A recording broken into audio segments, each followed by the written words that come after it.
Viral ngayon sa social media ang post ng isa sa mga production designers na minsan nakatrabaho ng Gonzaga sisters na si Alex at Tony, kung saan isiniwalat nito kung gaano kabaho ang ugali ni Alex Gonzaga na magpasa hanggang ngayon ay nanggigigil pa din siya kung maaalala niya. Ayon pa sa post nito, "So I've worked with the Gonzaga sisters twice already as a production designer. Rumors about Alex Gonzaga is real. Bastos siya.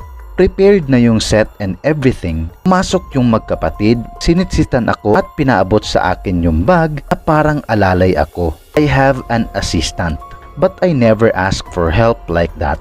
Inisip ko na lang na masyado ata akong haggard kaya sinitsitan ako. Also, ano bang bag yun? Alano Gold ba yung bag? Hindi ko siya kinibo twice, thrice. Sinabi niya na ng malakas, 'Hoy kuya, iabot mo ka mo. Naririnig mo ba ako?' Almost everybody heard it, including the big client, Freddy Aguilar, until one of the art directors told her na ako yung PD, production designer. Inirapan niya ako.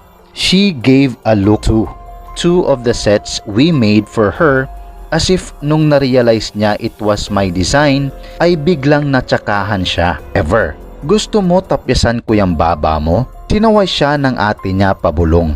And that was my intro to her. He worked the second time. Binati niya lahat except me and gave me the look. Okay, so now gusto mo dukutin ko eyes mo? And that's Alex Gonzaga. Dinimaw pa namin sa'yo paano yung tamang pose. Whenever I see this work, masaya ako dahil it was successful. Pero markado na sa akin si Alex. Di pa full-blown enablers tong family. Disclaimer. Bago kasuhan pero may mga witness naman. I'm not posting this for clout. This could actually damage me more than it could help my career.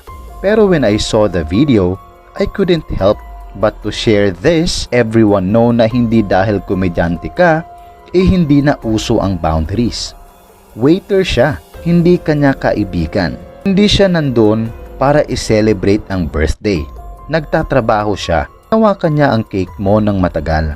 Tapos ipapahiya mo. Others might defend you by saying na ganyan ka talaga, kaya okay lang. Pero baka nga ganyan ka talaga. Anyway, Alex, you most likely don't remember my name but you do know this famous cover. So happy birthday.